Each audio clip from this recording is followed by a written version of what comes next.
4, 3. Okay. Hi, Amy. Thanks Hi, for Janine. joining us. Thank you, everyone, for joining us. This is M-Train LinkedIn Live discussion. I'm Janine Yancey. I'm the head of M-Train. And joining us today is Amy Cappellanti-Wolf. Amy is the CHRO of Symantec, and you're a member of Forbes HR Council, as I recall. That's right. Former VP of HR at Cisco, and so super excited to have you join us. Thanks for having me. Yeah. Happy New Year, everyone. I can't believe it just seems like it's a couple days, but we're already off and running to 2020, so Happy New Year, everyone. What we thought we would do is talk about some of the main kind of dynamics that we see in the workforce today, and from that, maybe make some predictions of what we should expect in terms of labor trends this year and moving forward to probably next year. Great.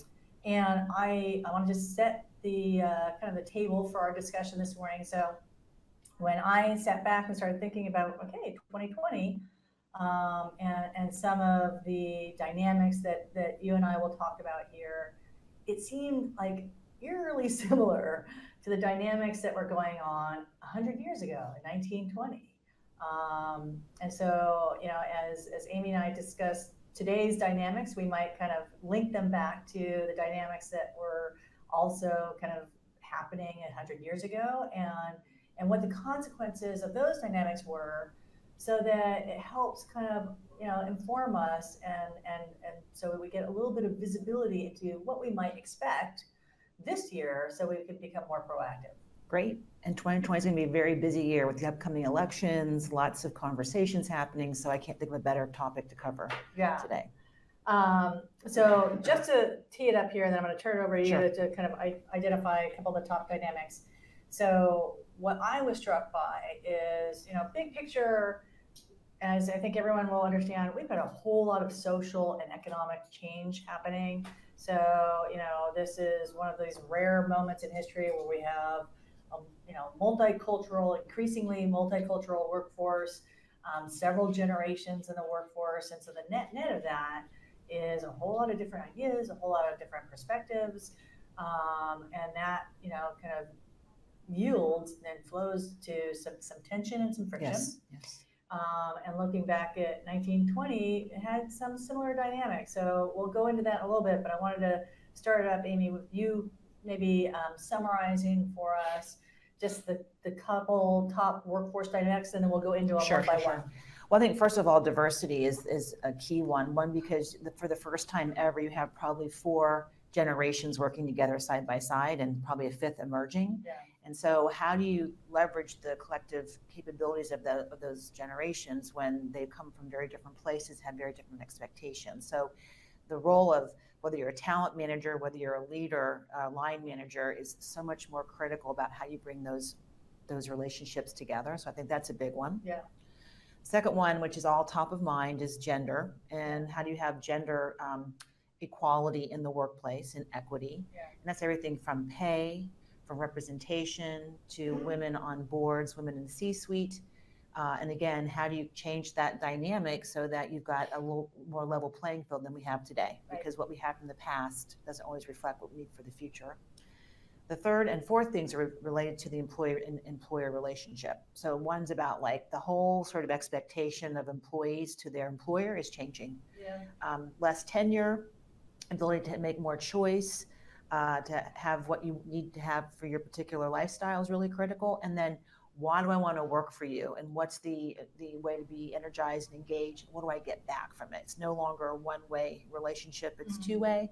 And so I think that makes things much more complex. So the overall or meta point I have here is that our jobs as leaders, as managers, as HR practitioners, as employees are getting more complex due to these very diverse relationships in the workplace. So I think there's a lot we can unpack in this discussion about what we might want to do, having looked at the past, and how that predicts the future. Super.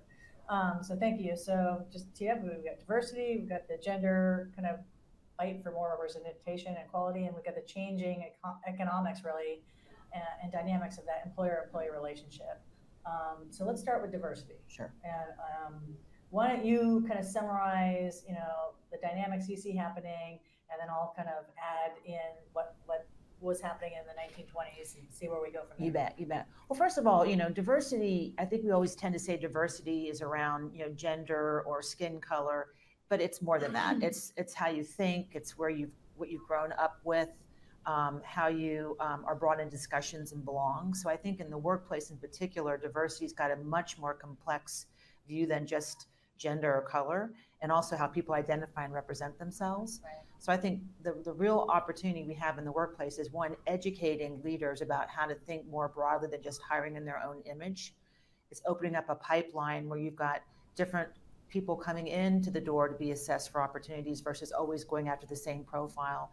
And third, it's about how do you open up those conversations so everybody, when they walk in the door, feel like they belong, or that their voice counts, and that they're brought in from the margins. And I think we have to move from being maybe very task-oriented as leaders and managers of our employees and more relationship building, because that's why people come to work every day, is to build a relationship and deliver a value to the company, but also in a way that they feel like they are heard and they're part of the conversation. Yeah, no, exactly. I want to add maybe a couple other thoughts here, which is, I think the way I look at it is we're going from, social norms are evolving also, because this is part of it, from a binary system. You're either white or you're black or you're brown. You're either a woman or you're a man. Right, you're either straight or you're gay.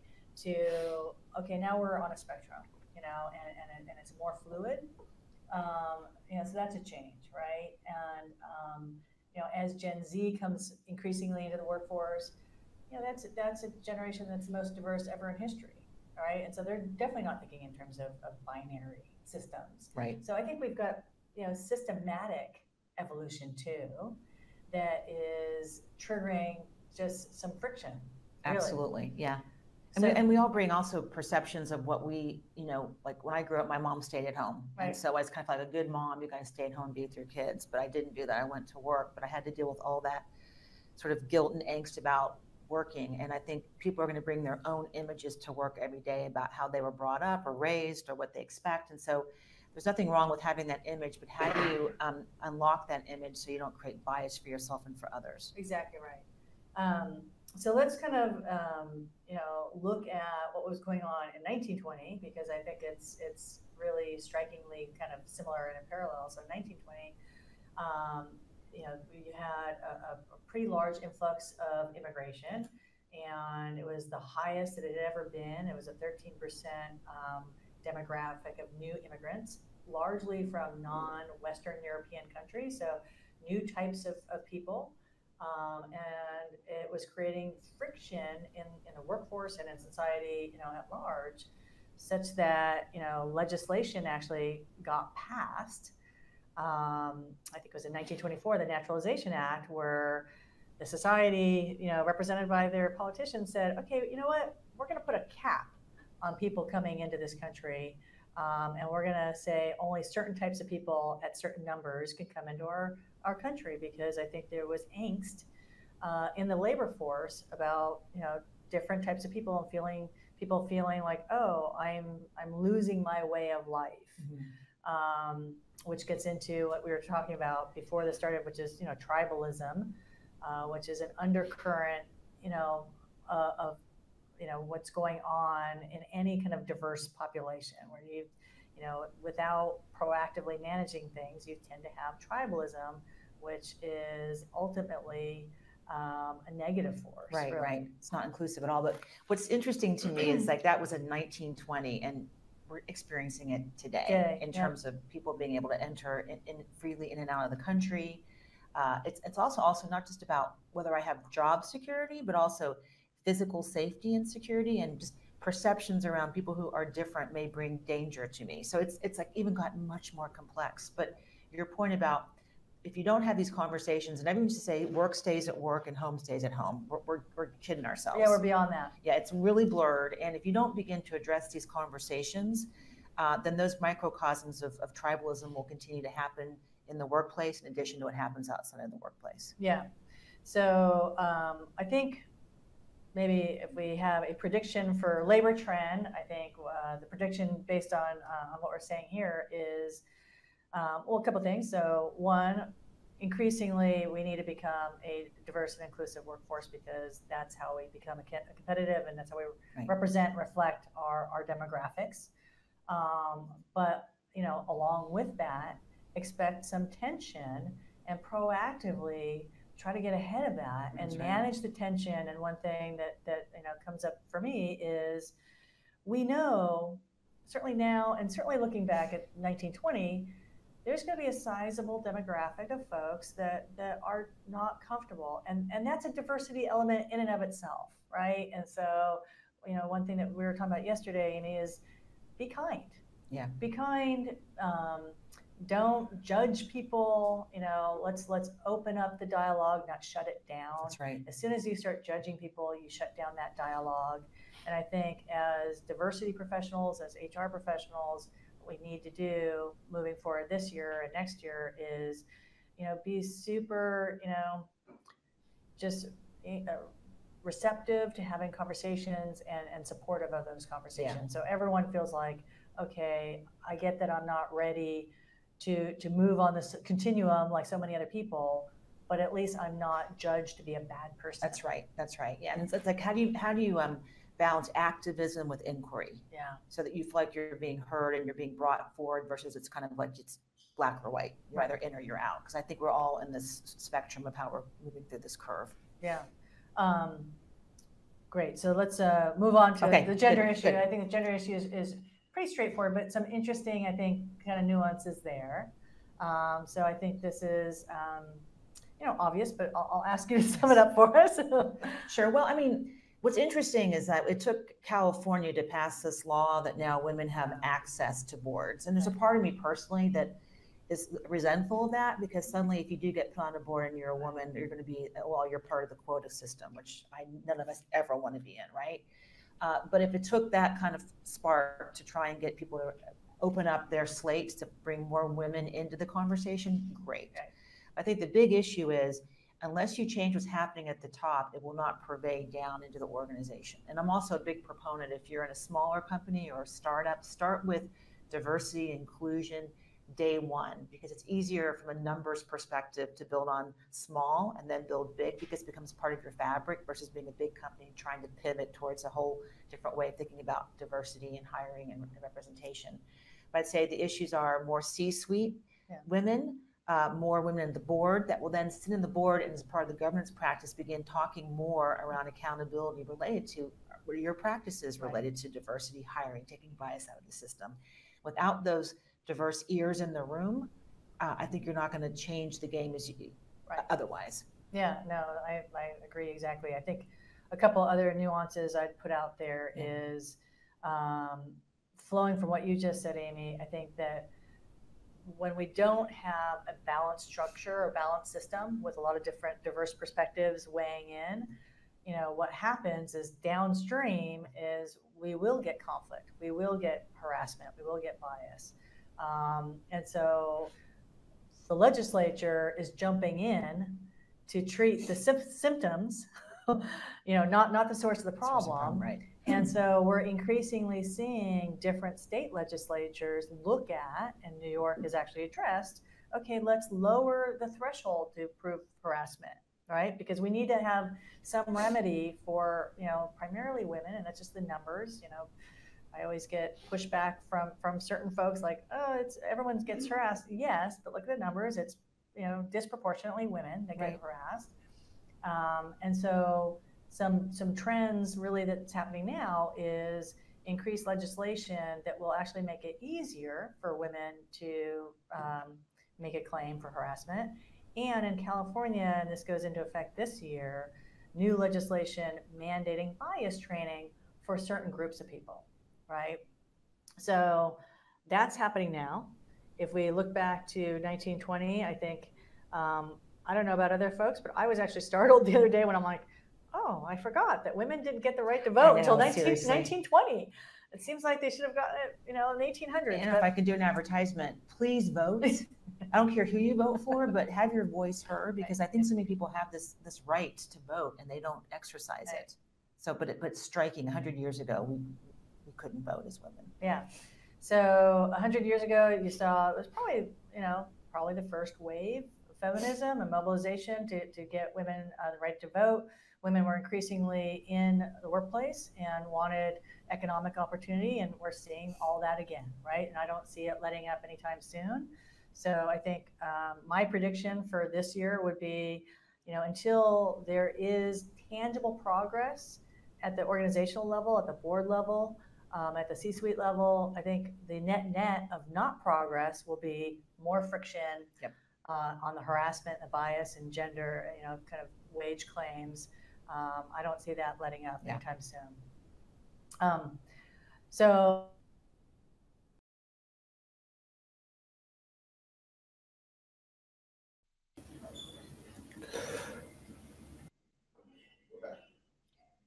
okay. Great. So hey, sorry, we just took a break, had some coffee, thought we'd join you back. So you asked me the question about the changing relationship between the employer and the employee. And I was getting ready to tell a story about my father owning his own business as a restaurant business. And he worked his tail off, always available, always on, 7 days a week. In fact, our idea of a vacation was a short trip to Ocean City, Maryland, once a year over the weekend. And I think there was a time where that loyalty and that you have to work hard and work available, be always available was the way of things. But as you know, over time, there's less loyalty in the workplace. And as a matter of fact, I think the shift of power is more towards the employee than the employer in relationship to there's so many ways by which you can do your work and not have to work for the same employer. Right. You can manage your hours. You can this whole gig economy has created a whole different sort of value proposition for both the employee and the employer. And so the ways by which employers have managed have really got to change, because that loyalty factor and that those calendars and schedules and how you do your work and who you do your work for is really shifting, and the expectation of the employees is shifting. So I agree and I disagree. So let me kind of comment a little bit. Right. So I agree in that the loyalty factor has just changed over time, and just because of the changing nature of the economy. So the employers at some point said, okay, so we're not doing the built-in pensions, and they changed their model of business, and that's fine. And so employees changed their model of business, and now with the gig economy, workers, people are saying, okay, I could kind of create my own schedule, right?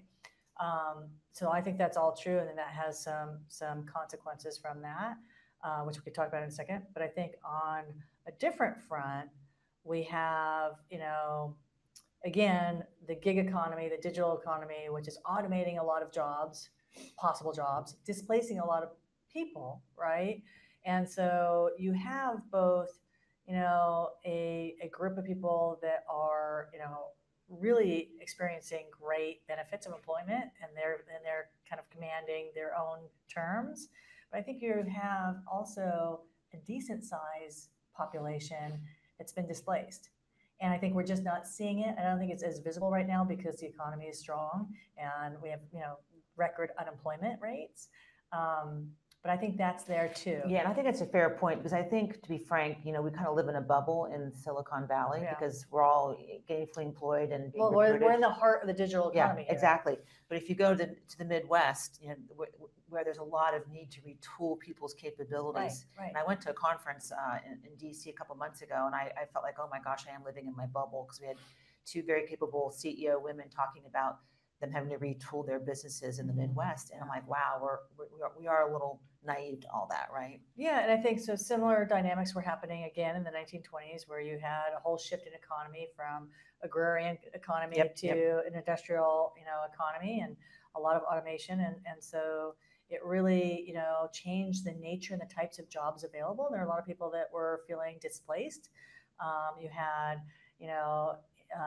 really, high kind of levels of wealth. You had also high levels of poverty at the same time, kind of that shrinking middle class. Does that sound, familiar to anyone? I mean, I think similar dynamics are happening now. And what we saw in the 1920s, which I think is something that we need to have on our radar, is, that was the rise of socialism and communism and actually organized labor. It's when workers felt like they needed to unite to be able to represent themselves.